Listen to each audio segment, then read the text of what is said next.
Hello, my dear ladies. Welcome back. I'm Tanya, your host and the owner of Discover Your Feminine Power. And here is another one of my video series with amazing women. I have India here today. Hello, India. Hi. India lives in France and she's a ballet dancer. India, I really love your story because you told me you became a ballet dancer. You turned your passion into a business. Yes, especially during 2020, which was effectively a moment where there was not many ballet dancers on stage, if any, due to the events of the time and all the lockdowns. So during this time, I think so many people had to pivot their businesses already who are just, if you will, regular people. And I think it was very difficult at the time for artists to kind of open their bubble and keep their creativity going. Uh, and also, it was painful for people who, like me, like other people, we live to be on stage, and then suddenly all your performances are canceled for an indefinite period of time. So I had to uh, it didn't take too long, but I had a passion related to dance that was right under my nose that I enjoyed. And they always say, think of something that you love that you're willing to pay for. So at the time, I was doing a lot of cross training called barosol. It's a dancer's preparation. And the reason that I moved to France to access this education because it wasn't available in the US. And so effectively, I brought that onto Zoom with online classes because nobody had access to that before, aside from very certain elite professional ballet circles in Europe. So that's the thing that was under my nose that became an international business and Okay, gave me so much satisfaction. good, good. Yes, you say it was under your nose, so I guess dancing has always been your passion then, hmm ever Yeah, since. it's been my Mhm. North Star the whole time. All my decisions are based around this. Ah, oh, this is so fascinating, and I'm really happy that you were able to turn this into a business.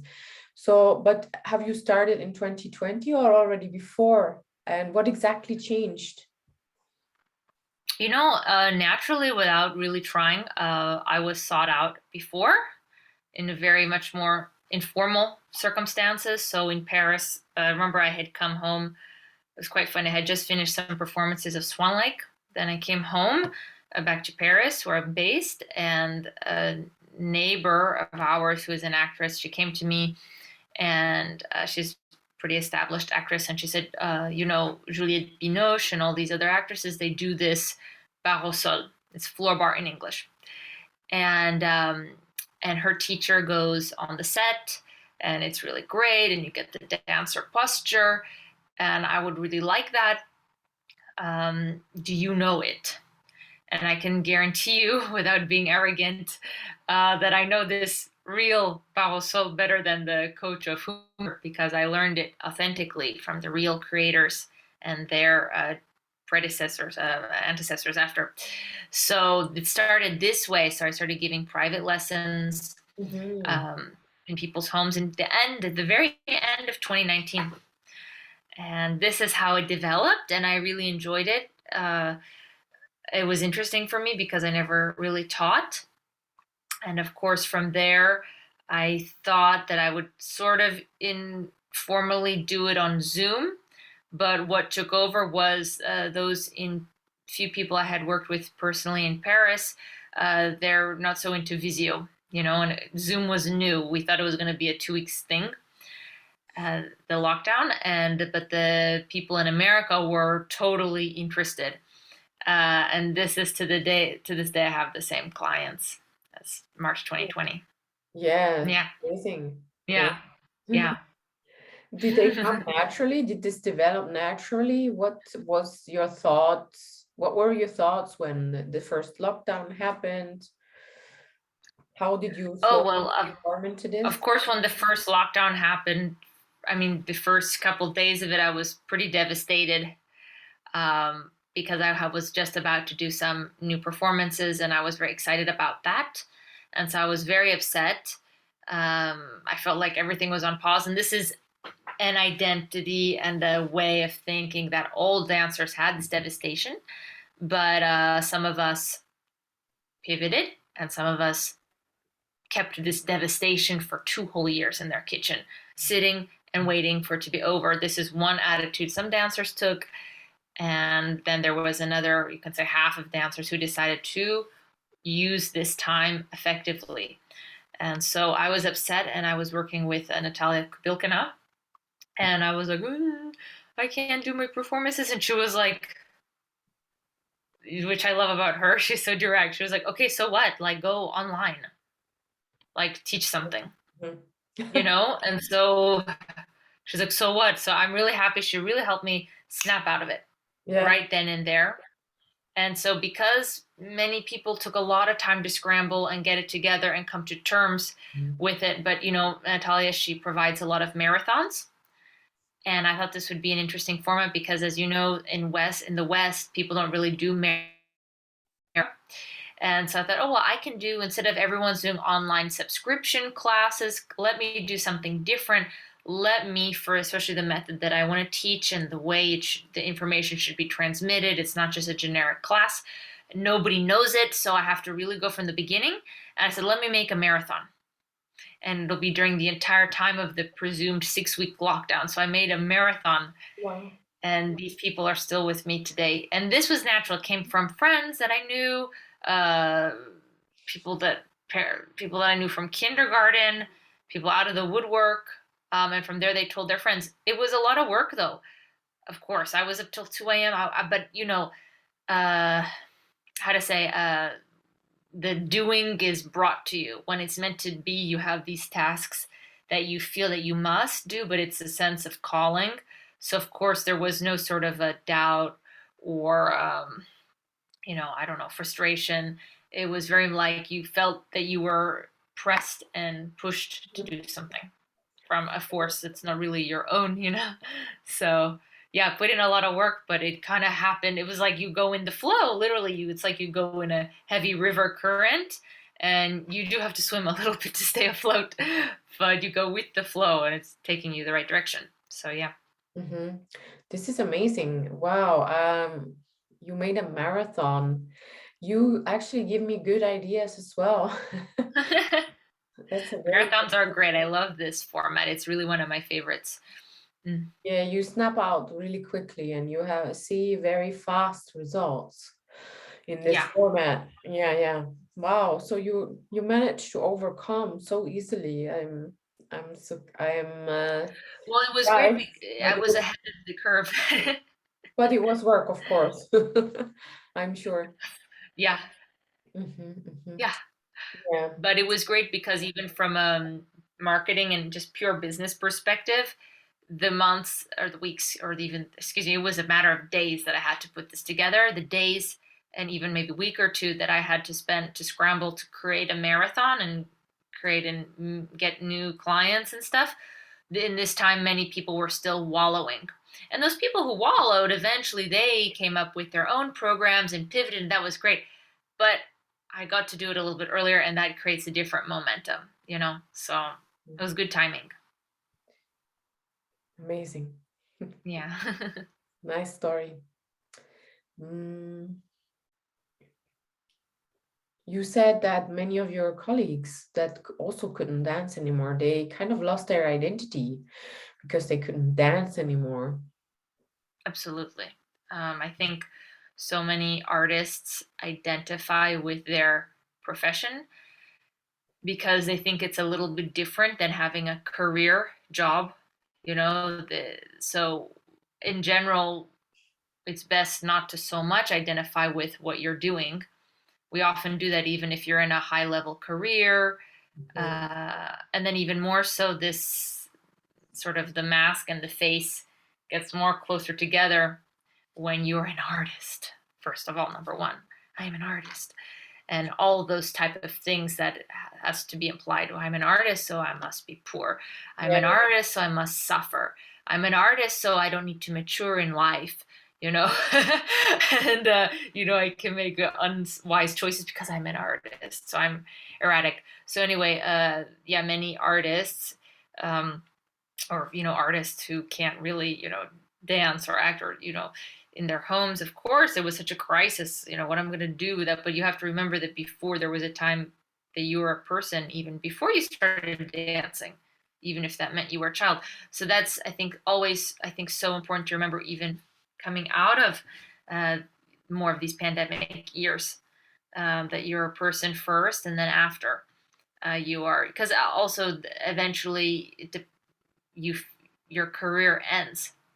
Mm. And many people say the death of a dancer, the death of the career, is more painful than, there's two lives that you live. One when you dance, and then when you retire from dancing, which is relatively short compared to most careers.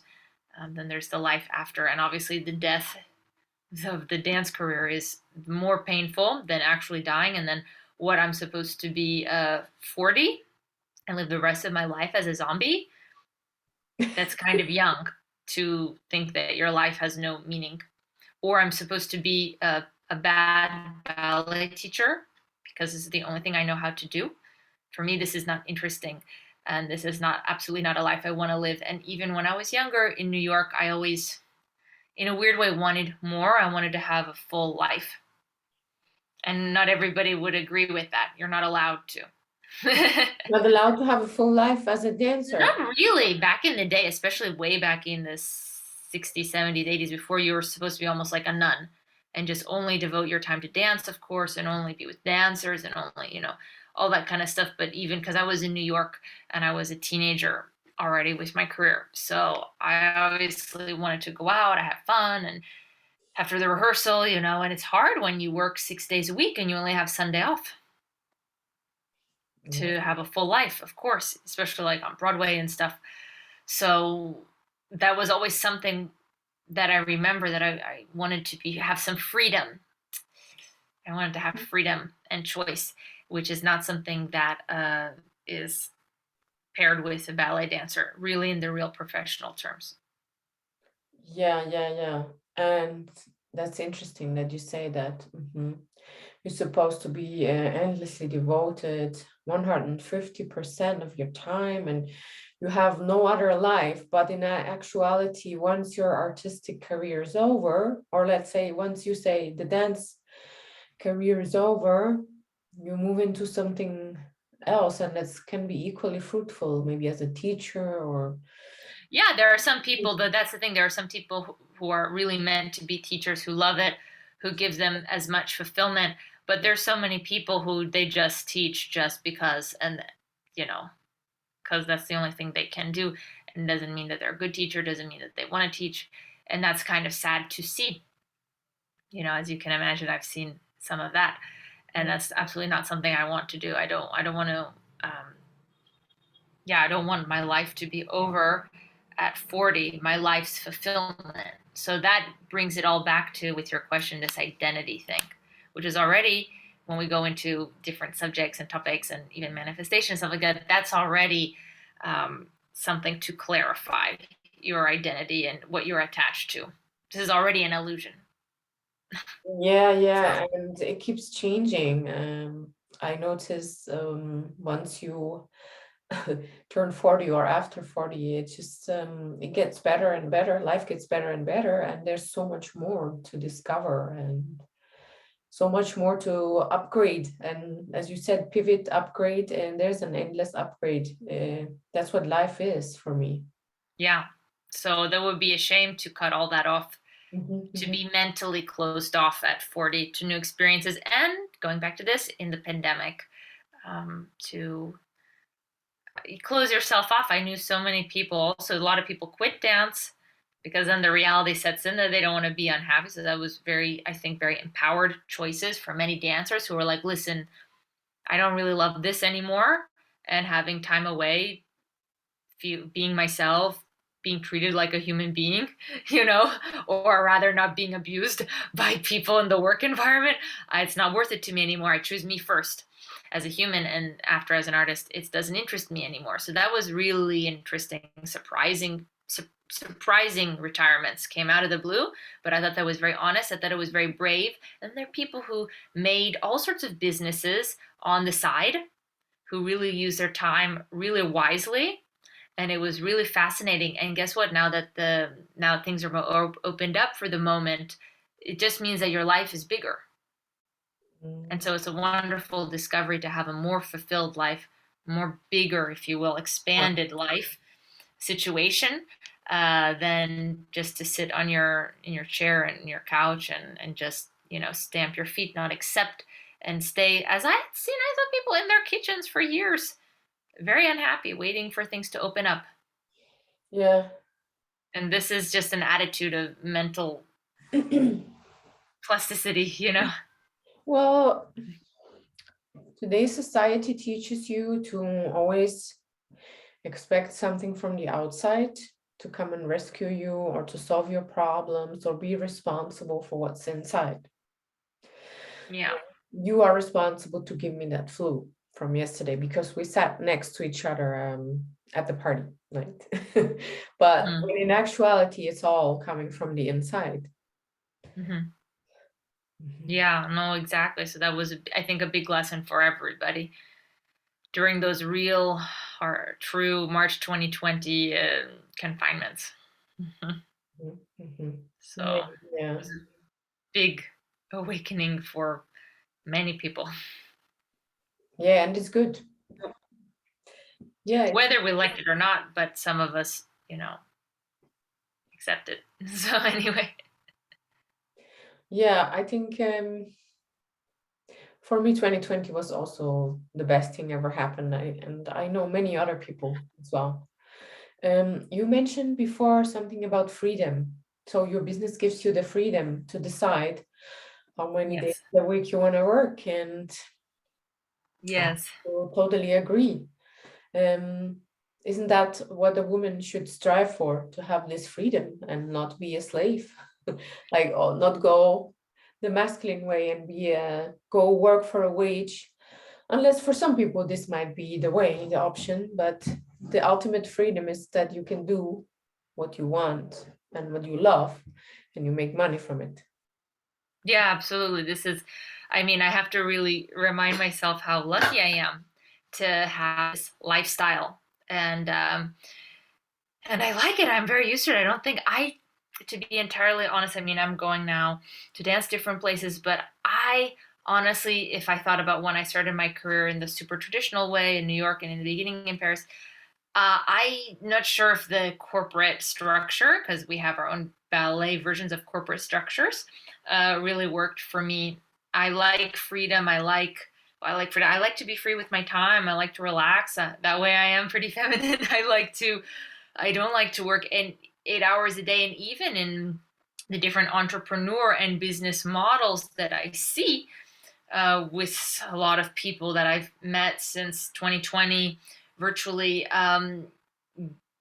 they become entrepreneurs only to work even more and have even less freedom, and burnout happens too, even as you're an entrepreneur. So it's really a choice to, when you want that freedom and to work for yourself, to really fine tune it so that it makes you happy. And I still have some fine tuning to do with my schedule, because of course if somebody wants private lesson, I always say yes, and then there are days I don't. I spend weeks without a day off, but that's something for me to more refine what freedom really means to me, you know. But so far I've been able to travel, I've been able to dance places, I've been able to do everything, and not have to sacrifice a salary to explore, you know, the world or wherever. I've traveled so much, even this month, that now the travel's picking up, and I love that I can just arrange my schedule accordingly and shift it around, and I can just go when I want. And I'm almost used to this, because when I was in a corporate structure, I wasn't used to it. I felt a fish out of water, and I'm a Pisces, so Yeah. And do you think that there was something that helped you create this business around freedom? Um, In particular, that a tool that you have that you use? oh, that's a good question. Is there a good I mean, I always thank Natalia Kubilkina for the foundation of my business. Seriously. We did a marathon with her. She pushed me, and I don't know. I don't think I would have been able to do it if I wasn't in that group and that mindset that these marathons, they create this momentum of energy. And I remember because we were all in lockdown, she was more accessible, so I could send her voice message, and it just something was really pulling me. I don't think if I had a so I guess a tool would be I work really well in community things. So in nice groups, and this it really motivates me when I see group stuff. I would say I'm an introvert. So in one way, I like to be alone all the time. I think it's Simon Sinek. He said, "People, of course, I have like a big personality, but that doesn't mean that I'm an extrovert. It just means I have a big personality, but I do recharge alone. But when it's to motivate." For me, I'm always searching for a partner, a group that can help me pull it forward. I like this encouragement. So yeah, groups is a tool for me. Working in a group. I once did a crazy detox thing, and I'm only able to do it because I was in a group. And I learned in that detox nutrition group with Amelia Belcheva, I learned that I'm more motivated by group things than individual things. So that tool helped me. So as I want to go do some things, maybe refine things, make things to the next level. Obviously, I am enrolled with Natalia again. Mm, It was like, okay, time to take things to the next level. It's time. Okay, let's see yeah. what groups I can be in to motivate me. I can totally relate to that. I noticed the same about me. And it's much easier when you are a part of a group. And also, now we are creating a group of women with these videos that Yeah, one day they all meet each other. yeah, Or if not, maybe one or two of them. And yeah, it's amazing. It's really beautiful to meet all these women yeah, in the videos. absolutely, absolutely, yeah. Mhm. When we were talking earlier, on the phone, we also mentioned a lot about manifestation and that we use these tools and techniques to bring about our dream life. Yeah, Yeah, are you also using some of those to create the business? Did you or did you not? I think, mm, I think with this business, it was such I mean, I think it's the real form of manifestation, which is, and I think we mentioned this before, it's where things kind of happen through you, and it's not so much with strategy. So, all the new developments in my business, such as I'm putting on a retreat, hopefully, I'm going to be teaching in some hotels in Saint Tropez soon. All this kind of stuff, it never happened because I sat there, I thought, I wrote it down, and I was like, okay, I'm going to do this because I think this would be the best next best move. Everything kind of happened to me, and of course, I have sometimes certain goals. Maybe I want more attendance. Maybe I have a certain financial goal at the end of the month, and this always happens. I remember on Monday I had a record amount of people in my class, and I remember I was almost like I guess this kind of idea of non-attachment. I remember I thought, wouldn't it be interesting if I had this many people in class? I wonder what that would be like. And I forgot about it. And suddenly everybody signed up for this one class. And I thought that was funny and it kind of expanded me because I thought, now what would that be like to have this on a consistent basis? So, yeah, if there's any sort of manifesting tools, obviously, I would say not really being attached would probably be the best one to kind of put things out there that I would like. And then I see within the next months, I'll put it down there. I'll even write it down somewhere. And then I look back at my spreadsheet and then I'll see, oh, this happened actually. Yeah, Oh, yeah. this is so I'm definitely going with the flow with the stuff. Of course, some things are scary, like doing a retreat is a little bit as a mental expander, if you will, for me, because that is quite a big endeavor and, of course, an investment. But I always wanted to do that, and so now it's kind of being drawn to take the actions and you know take those next steps. Yeah. It's funny that you mentioned how you do that. I think I do the almost the same. Yeah. Leads me to the question that I think women do create businesses very differently. Till this day, I refuse to make what's it called? The business plan. Yeah. You know, Never made a business plan. mm. We do things differently. We create from the womb and it's more internal. Yeah. Yeah, exactly. Yeah. And we follow the flow and the ease and what we like. Hmm. Yeah, exactly. Mhm. Hmm. What feels right. And yeah, and what we love. Hmm. Absolutely. Yeah. Mm. Well, I do think that you did it that way, combined with some strategy, maybe a little bit, or with some help from Some Natasha. discipline. I would say discipline. Some obviously help to know myself, to know how to stay motivated, how to be accountable. So not just dreaming and stuff, but the work doesn't really feel so much like a work or a stress because it's just kind of the steps that I need to take that kind of get brought to me, you know. Mhm. So That's very yeah, beautiful. Yeah, very beautiful. yeah, It's being brought to us, and it should be like this, yeah, absolutely, yeah, in my opinion. yeah. Me too. I agree. Mhm. All right, good. Yeah, I thank you for this interview. And would you like to say something to women who might be listening to this video? Well, I would definitely say that, if you want to start a business and if you want to work for yourself, I mean, absolutely go for it.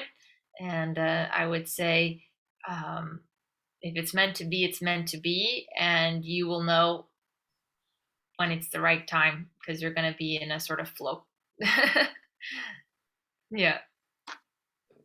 Beautiful. Great. Okay, Thank you so much. thank you.